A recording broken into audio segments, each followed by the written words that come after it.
Hi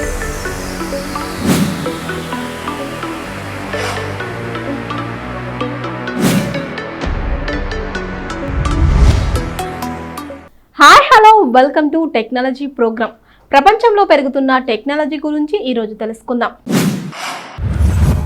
robotic రంగంలో Google గొప్ప ముందడుగేసింది. రోబోలు మనుషుల మాదిరిగా ఆలోచించడానికి, కదలటానికి, కలవటానికి తోడ్పడే 2 కొత్త AI మోడళ్లను పరిచయం చేసింది.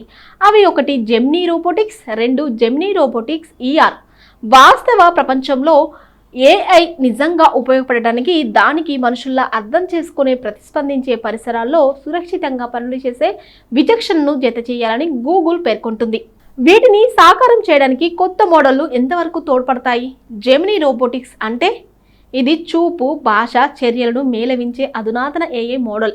రోబోలు ఆదేశాలను అర్థం చేసుకోవడానికి, వస్తువులను గుర్తించడానికి, పనులను నిర్వర్తించడానికి తోడ్పడుతుంది. జెమినీ 2.0 మీద నిర్మితమైన ఇందులో భౌతిక చర్యలను కొత్త ఇన్పుట్స్గా తీసుకోవడాన్ని జోడించారు. అందువల్ల రోబోలు చుట్టుపక్కలను గమనిస్తూ కదలటం సాధ్యమవుతుంది. ఈ మోడల్ పరిస్థితులకు అనుగుణంగా ఒదిగిపోవడం, ప్రతిస్పందించడం, ఖచ్చితత్వం అనే 3 కీలక సామర్థ్యాల మీద దృష్టి సారిస్తుంది. రోబోలు కొత్త పరిస్థితులు సర్దుకోవటం, మనుషులతో సహజంగా వ్యవహరించడం, కాగితాన్ని మలచడం లేదా సీసా మూత తీయడం వంటి సున్నితమైన పనులు పూర్తి చేయడానికి ఇవి వీలు కల్పిస్తాయి. మనం నోటి మాటతో ఇచ్చే ఆదేశాలను జెమినీ రోబోటిక్స్ విశ్లేషించుకోగలదు. ఇక అంటే పరిసరాలను గమనించడం, మార్పులను గమనించడం, వాటిని అనుగుణంగా పనులను సవరించుకోవటం సాధ్యమవుతుందన్నమాట. ఇది ఇళ్లలో, కార్యాలయాల్లో, పరిశ్రమలో ఎంతగానో ఉపయోగపడుతుంది. రోబోలు వేర్వేరు ఆకారాల్లో, సైజుల్లో వస్తున్నందున అన్నింటికీ అనుగుణంగా ఉండేలా జెమినీ రోబోటిక్స్ ను డిజైన్ చేశారు. దీనికి ప్రధానంగా బై ఆర్మ్ రోబోటిక్ ప్లాట్ఫామ్ అలోహా 2 మీద శిక్షణ ఇచ్చినప్పటికీ పరిశోధన ప్రయోగశాలల్లో వాడే ఫ్రాంకా ఆర్మ్స్ తోనూ పనిచేయగలదు. జెమినీ రోబోటిక్స్ ER అంటే ఇది రోబోలు ప్రదేశం, వస్తువులు, కదలికలను అర్థం చేసుకునే తీరును మెరుగుపరుస్తుందన్నమాట.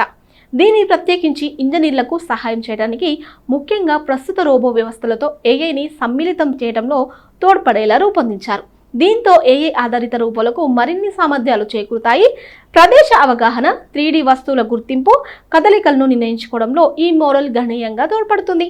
ఉదాహరణకు రోబోకు కాఫీ కప్పును చూపించారనుకోండి, దాన్ని సురక్షితంగా ఎలా పట్టుకోవాలో నిర్ణయించుకోవడానికి సహాయం చేస్తుందన్నమాట. వాస్తవ ప్రపంచం ఇంటరాక్షన్తో అధునాతన రీజనింగ్ ను జోడించడం వల్ల AI ఆధారిత రోబోలను మనుషుల మాదిరిగా వ్యవహరించేలా చేసే దిశగా మరో ముందడుగు పట్టినట్టయింది. మొబైల్ ఫోన్లు, స్మార్ట్ వాచ్ల దగ్గర నుంచి ఎలక్ట్రిక్ వాహనాల వరకు అన్నింటినీ నడిపిస్తున్నది లిథియం అయాన్ బ్యాటరీలే. రోజు రోజుకు వీటికి డిమాండ్ పెరుగుతుంది. అలాగే ఈ వ్యర్థాలు ఎక్కువ అవుతున్నాయి. వాడిన తర్వాత పారేసిన బ్యాటరీల నుంచి వెలువడే విషతుల్య రసాయనాలు పర్యావరణాన్ని కలుషితం చేస్తున్నాయి. కొత్త బ్యాటరీల తయారీ కోసం లిథియం, ఇతర లోహాలను వెలికి తీయడంతో సహజ వనరులు తగ్గుముఖం పడుతున్నాయి. ఇది పర్యావరణ వ్యవస్థలకు హాని కలిగిస్తుంది. ఈ సమస్యను పరిష్కరించడానికి చైనా పరిశోధకుల బృందం సురక్షితమై మరింత సుస్థిరమైన పునరుపయోగ పద్ధతిని రూపొందించింది. ఇందులో కఠిన ఆమ్లాలకు బదులు తటస్థ ద్రావణాన్ని ఉపయోగించడం విశేషం. పాత లిథియం అయాన్ బ్యాటరీలో లిథియం, నికెల్, కోబాల్ట్, మాంగనీస్ వంటి విలువైన లోహాలు ఉంటాయి. వీటిని తిరిగి సంగ్రహించి కొత్త బ్యాటరీల తయారీకి వాడుకోవచ్చు. చైనా పరిశోధకులు రూపొందించిన కొత్త పద్ధతి దీనికి భిన్నం. ఇది తటస్థ pH మోతాదులో పనిచేస్తుంది. కాబట్టి కాలుష్యం, భద్రత ముప్పులు తక్కువగా ఉంటాయి. 2 వినూత్న ఉపాయాలను మేళవించడం ద్వారా పరిశోధకులు దీన్ని సుసాధ్యం చేశారు. మైక్రో బ్యాటరీలతో బ్యాటరీ పదార్థాలను విడగొట్టి అమైనో ఆమ్లం గ్లైసిన్ ను కలపడం దీనిలోని కీలకాంశం. ఫలితంగా కఠిన రసాయనాలు వాడకుండానే లోహాలను వెలికితీయడం సాధ్యమవుతుంది. అమైనో ఆమ్లం కీలకం. ఈ ప్రక్రియలో గ్లైసిన్ అనే అమైనో ఆమ్లం పాత్రే చాలా కీలకం. ఇది బంధకంగా పనిచేస్తుంది. లిథియం, నికెల్, కోబాల్ట్, మాంగనీస్ వంటి లోహాలను పట్టి ఉంచుతుంది. ఇలా వాటిని అవాంఛిత ఉప ఉత్పత్తులు మారకుండా అడ్డుకుంటుంది. పైగా గ్లైసిన్ తటస్థంగా ఉంటుంది. అందువల్ల ద్రావణాన్ని తటస్థ pH మోతాదుల్లో ఉంచుతుంది. ఆమ్ల ఆధారిత సాంప్రదాయ ప్రక్రియల కన్నా మరింత సురక్షితంగా ఉంటుంది.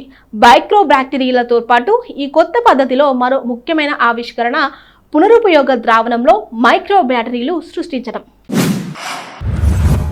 ఇవి పాత బ్యాటరీలను విడగొట్టి లోహాలను తేలికగా సంగ్రహించడానికి తోడ్పడతాయి.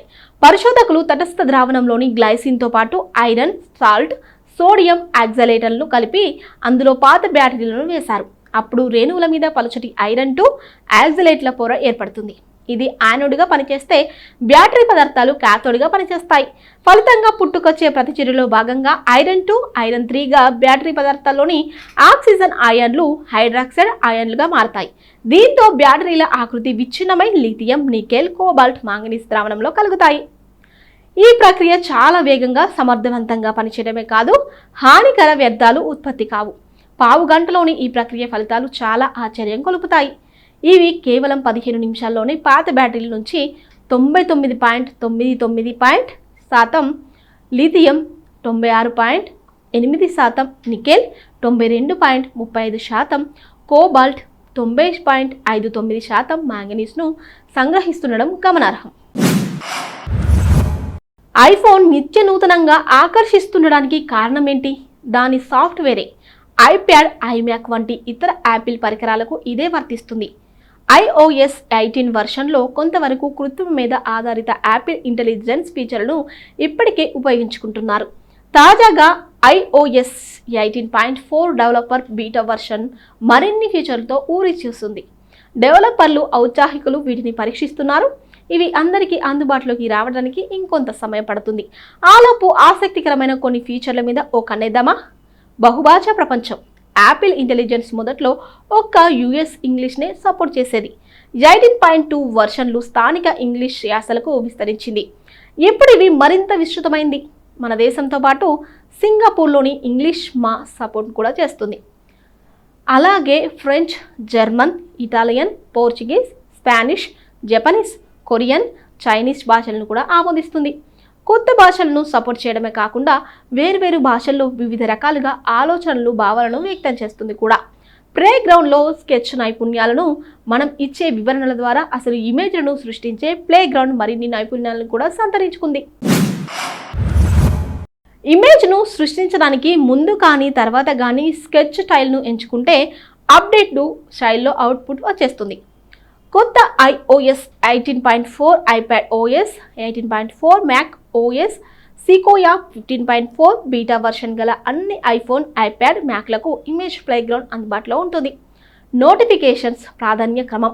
యాపిల్ ఇంటెలిజెన్స్ ఆధారిత ప్రయారిటైజ్ నోటిఫికేషన్స్ ఫీచర్ ఉపయోగం గురించి యూజర్లకు తెలియంది కాదు. ఇది ముఖ్యమైన నోటిఫికేషన్లను గుర్తించి వాటిని ఇతర నోటిఫికేషన్ల కన్నా పైన ప్రత్యేక విభాగంలో చూపిస్తుంది. అయితే iOS 18.4 డెవలపర్ బీటా వర్షన్ అప్డేట్లో ఇది డిఫాల్ట్గా ఆఫ్ అయి ఉంటుంది. సెట్టింగ్స్ మెనూలోని నోటిఫికేషన్స్ ద్వారా ఎనేబుల్ చేసుకోవాలి. ఇది కాలంతో సంబంధం లేకుండా అతి ముఖ్యమైన అలర్ట్స్ను అన్నింటికన్నా పైన చూపిస్తుంది. యాంబియంట్ మ్యూజిక్ సదుపాయం. సంగీత ప్రియులకు నచ్చే మరికొత్త సదుపాయం యాంబియంట్ మ్యూజిక్. దీని కంట్రోల్ సెంటర్ కూడా యాడ్ చేసుకోవచ్చు. ఇందులో చిల్, ప్రొడక్టివిటీ, స్లీప్, వెల్బెయింగ్ అనే ఆప్షన్లను జత చేశారు. ప్రమోషన్స్లో మార్కెటింగ్, మెయిల్స్, కూపన్లు, ప్రైమరీలో పర్సనల్, సత్వరం స్పందించాల్సిన మెయిల్లు, ట్రాన్సాక్షన్స్లో కన్ఫర్మేషన్స్, రిసిప్ట్స్, అప్డేట్స్లో వార్తలు, సోషల్ మీడియా నోటిఫికేషన్లు, న్యూస్ లెటర్లు, డాక్టర్ అపాయింట్మెంట్స్, సబ్స్క్రిప్షన్, మెయిల్ వంటివి కనిపిస్తాయి. ముఖ్యమైన డాట్ చిన్నదే అయినా గోప్యతను సూచించే చుక్క గుర్తు బాగా ఉపయోగపడుతుంది. ఇది కెమెరా లేదా మైక్రోఫోన్ వాడకంలో ఉన్నప్పుడు ఐఫోన్ మెనూ బార్ ప్రత్యక్షమవుతుంది. ఇప్పుడు ఇవి నలుపు బ్యాక్గ్రౌండ్తో కూడి ఉంటుంది. అందువల్ల మరింత కొట్టొచ్చినట్టుగాను కనిపిస్తుంది. జెన్ మోజీ బటన్ పెద్దగా, ఎమోజీ కీబోర్డ్లో జెన్ మోజీ బటన్ పెద్దగా అయింది. ఈ ఫీచర్ను తొలిసారి వాడేవారికి ఒక కొత్త పాపప్ కూడా ప్రత్యక్షమవుతుంది. మెసేజ్కి యాడ్ చేయడానికి లేదా స్టిక్కర్గా వాడుకోవడానికి మీ ఒరిజినల్ ఎమోజీని సృష్టించుకోండి అని చెబుతుంది. మ్యాక్కు వైరస్లు సోకవు. యాప్స్ క్లోజ్ చేస్తే బ్యాటరీ సేవ్ అవుతుంది. 2 ఏళ్లు వాడకపోతే స్మార్ట్ ఫోన్ మెమొరీ పూర్తిగా పోతుంది. వీటిల్లో నిజం లేదు. కానీ టెక్నాలజీ ప్రియుల్లో ఇలాంటి అపోహలు చాలానే రాజ్యమేలుతుంటాయి. అలాంటి కొన్ని అపోహలేంటో చూద్దాం. అపోహ: 4K స్ట్రీమింగ్తో ఉత్తమమైన వీడియో దృశ్యాలు కనిపిస్తాయి. నిజం. అన్నిసార్లు ఇది నిజం కాదు. ఇంటర్నెట్ కనెక్షన్ వేగం తగినంత మాత్రాన లేకపోతే వీడియో బఫర్ అవుతుంది, లేదు తక్కువ రెజల్యూషన్కు మారుతుంది. కొన్ని సర్వీసులు బాగా కాంప్రెస్ కావచ్చు కూడా. బాగా కాంప్రెస్డ్ అయిన 4K వీడియో కన్నా 1080p ప్రసారాలే స్పష్టంగా కనిపిస్తాయి. అపోహ: స్మార్ట్ వాచ్లు వైద్య పరికరాల స్థాయిలో ఖచ్చితత్వం కలిగి ఉంటాయి. నిజం, స్మార్ట్ వాచ్లోని గ్రాహకాలు మన గుండె వేగం, నిద్ర, రక్తంలో ఆక్సిజన్ మోతాదులను పసిగడతాయి. గుండె అస్తవ్యస్తంగా కొట్టుకుంటున్నా గుర్తిస్తాయి. అంత మాత్రాన వైద్య పరికరాలకు సాటి వస్తాయని అనుకోవద్దు. వీటిని ఒక అంచనా ధోరణిని చూపించే పరికరాలుగానే భావించాలి. ఏదైనా విషయం మరీ కలవరపెడుతుంటే డాక్టర్ను సంప్రదించాలి తప్ప మాటిమాటికి మణికట్టును చూస్తూ సమయం వృధా చేసుకోవద్దు. అపోహ: కృత్రిమ మీద తాను చెబుతున్న విషయాన్ని అర్థం చేసుకుంటుంది. నిజం, ప్రస్తుతానికైతే కృత్రిమ మీదకు మనుషుల మాదిరిగా ఆలోచించడం రాదనే చెప్పుకోవాలి. ఇది మనం రాసే మాట్లాడే ధోరణులను బట్టి తర్వాత రాగాల ఖచ్చితత్వమైన పదాన్ని ఊహిస్తుందంతే. దీనికి భావోద్వేగాలు తెలియవు. ఏఐ అనేది ఒక రకంగా అధునాతన ఆటో కంప్లీట్ ప్రక్రియ అన్నమాట. ప్రపంచ ఆరోగ్య సంస్థ, ఇతర ఆరోగ్య సంస్థలు విస్తృతంగా పరిశోధనలు చేసే 5Gతో ఆరోగ్య దుష్ప్రభావాలకు ఎలాంటి సంబంధం లేదని తేల్చి చెప్పాయి. 5G కూడా 4G, వైఫై మాదిరిగానే నాన్ అయోనైజింగ్ రేడియో ఫ్రీక్వెన్సీలను ఉపయోగించుకుంటుంది. ఇది డిఎన్ఏను కానీ కణాలను కానీ దెబ్బతీయదు. అపోహ: కంప్యూటర్ దగ్గర అయస్కాంతాన్ని పెడితే వెంటనే పీసీ డెడ్ అవుతుంది. నిజం, ఇది ఫ్లాపీ డిస్కుల కాలం నాటి మాట. అయస్కాంతాలతో డిస్కుల్లోని సమాచారం తొలగిపోతుంది. మరి అయినా కూడా అప్రమత్తత అవసరం.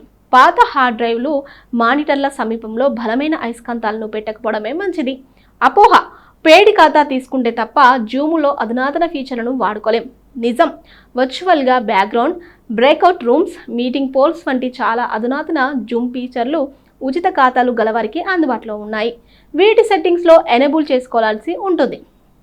అపోహ: ఫోన్ బ్యాటరీ పూర్తిగా కాలయ్యే వరకు రీఛార్జ్ చేయాలి. నిజం, పాత నిక్మెల్డియం బ్యాటరీలను పూర్తిగా డీఛార్జ్ కాకముందు రీఛార్జ్ చేస్తే వాటి మన్నిక కాలం తగ్గేది. కానీ ప్రస్తుత లిథియం అయాన్ బ్యాటరీలు అలా కాదు. వీటిని పూర్తిగా నిండుకున్నాక ఛార్జ్ చేస్తే బ్యాటరీ మన్నిక కాలం తగ్గుతుంది. లిథియం అయాన్ బ్యాటరీల ఛార్జింగ్ 20% నుంచి 80% మధ్యలో ఉండేలా చూసుకుంటే ఎక్కువ కాలం మన్నుతాయి. అపోహ: పబ్లిక్ ఛార్జింగ్ స్టేషన్ల వాడకం సురక్షితం. నిజం, పబ్లిక్ ఛార్జింగ్ స్టేషన్లు ఫోన్ల మీద దాడులకు అనువుగా ఉంటాయి. సైబర్ నేరగాళ్లు USB పోర్ట్ల ద్వారా పరికరాల్లో మాల్వేర్లను జొప్పించడానికి ప్రయత్నిస్తారు. ఒకవేళ అక్కడ ఫోన్ ఛార్జ్ చేయాలనుకుంటే సొంత ఛార్జర్ కేబుల్ను వాడుకోవాలి.